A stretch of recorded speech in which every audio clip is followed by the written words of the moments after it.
আল্লাহর আইন মানা ফরজ, সরকারের আইনও ফরজ। আমরা সরকারের আইন মানলে ইনশাল্লাহ চলছি। সঠিক জেলেরা চাউল পায় না, দেখা যাইতেছে যারা বিদেশ গেছে তারাও চাউল পায়।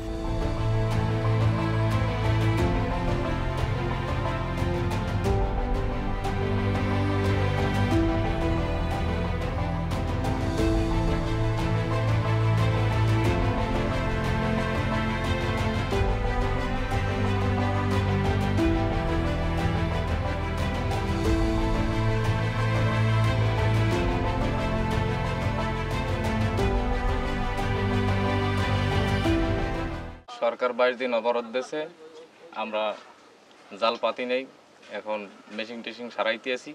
সারানোর পর এই 25 তারিখ পর আল্লাহ দিলে জাল পাতনু।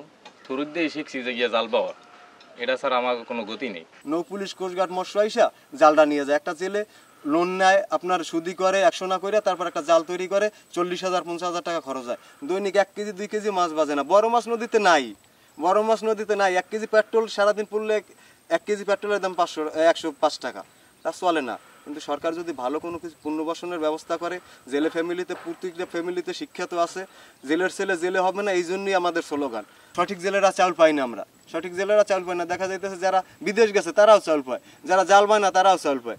আল্লাহর আইন মানা ফরজ, সরকারের আইনও ফরজ। আমরা সরকারের আইন মানলে ইনশাল্লাহ চলছি।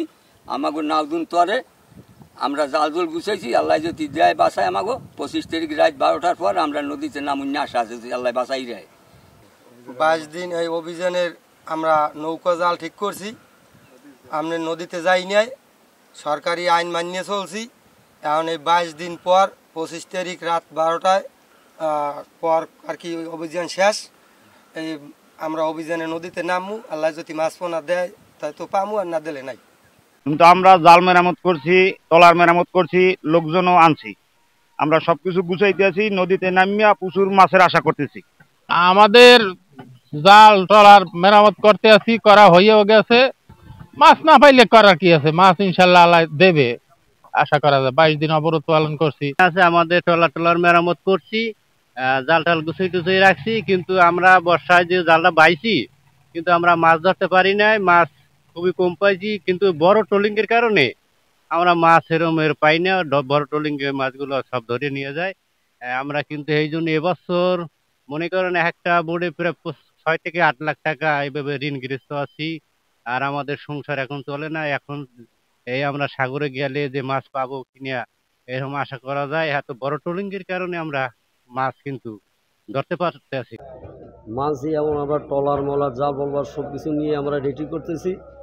এবং আমরা সাগরে জমু যদি আল্লাহ পাকে দেয় তাহলে তো দিব, না দিলে আমার করার কিছু নেই। আমরা এই যে টলার নিয়ে যাইতেছি বা জামু আল্লাহর হুকুম মতন, যেমন মানুষের দানা লেনদেন কীভাবে দিব কী করুম সেটা আমরা জানি না। অবরোধ যদি শেষ হওয়ার পরে আমরা ইনশাল্লাহ নাম, আর সরকারি যেটা আইন এটা আমরা নিজেরাই মানছি আর কি। তারপরে দিকে আগে যায় যদি ইনশাল্লাহ যদি মাছ পোনা ভালো পাই তাহলে তো আমাদের সমস্যার সমাধান হারবে। আর যদি মাছ পোনা না হয় বা কম হয় তখন আমরা খুবই এটা অনজনক হয়ে যাবো আর কি। অবরোধ শেষ পর্যায়ে আমরা জাল ফোনা যা আছে সব আমরা গুছাইতে চাই, সবাই মুখে রেডি হয়েছি। বাতা গাট জিম্মেদার সব গুছিয়ে টুছিয়ে সব আমরা মুখে ক্লিয়ার করছি। এখন অবরোধ শেষ 25 তারিখ শেষ হয়ে গেলে আমরা সবাই নদীতে নামার জন্য চেষ্টা করবো। আমরা নামার মধ্যে যদি মাছ ফোন আল্লাহ আমাকে সম্পূর্ণ মুখে পূর্ণ করে দিতে পারে তাহলে আমরা তো মুখে জয় লাভ করবো। নাইলে আমাদের মনে করেন এই দিনের মধ্যে আমরা মুখে সবাই থাকতে যাবো। আমাদের নদী, আমাদের উপকূল মোহনায় আমরা যথেষ্ট পরিমাণে সিকিউর জায়গা করে দিতে পেরেছি, যাতে আমাদের মা ইলিশ নিরাপদে প্রজনন করতে পারে। আমরা বিশ্বাস করি বা আমরা আশ্বস্ত করছি জাতিকে, পটুয়াখালী জেলায় এই ইলিশের প্রজনন মৌসুমে যথেষ্ট পরিমাণে মা ইলিশ ডিম ছাড়তে পেরেছে নিরাপদে। এবং এই সময় সরকার কর্তৃক যেই জেলেদের জন্য যে ভিজিএফ কার্যক্রম ছিল সেটা আমরা যথেষ্ট সার্থকতার সাথে যথাসময়ে সম্পন্ন করেছি। প্রত্যেকটা জেলে তার চাল তার হাতে পেয়েছে। এবং আমরা এও বিশ্বাস করি যে মা ইলিশের পরবর্তীতে বিশেষ করে আমাদের সাগরগামী জেলেরা যারা এখন প্রস্তুতি গ্রহণ করেছে তারা সাগরে যথেষ্ট পরিমাণে ইলিশ পাবে, তারা প্রস্তুতি নিচ্ছে, প্রস্তুতি সম্পন্ন করেছে। আমাদের নদীর জেলেরাও যারা নিবৃত ছিল এই 22 দিন তারাও প্রস্তুতি গ্রহণ করেছে। 25 তারিখে আমাদের অবরোধ শেষ হওয়ার পরবর্তীতে তারা আমাদের উপকূল, আমাদের মোহনা, আমাদের নদী এবং গভীর সাগরে তারা মাছ শিকারের জন্য যথেষ্ট প্রস্তুতি সম্পন্ন করেছে। আমরা এটাও বিশ্বাস করি যে সাগরে যথেষ্ট পরিমাণে মাছ রয়েছে।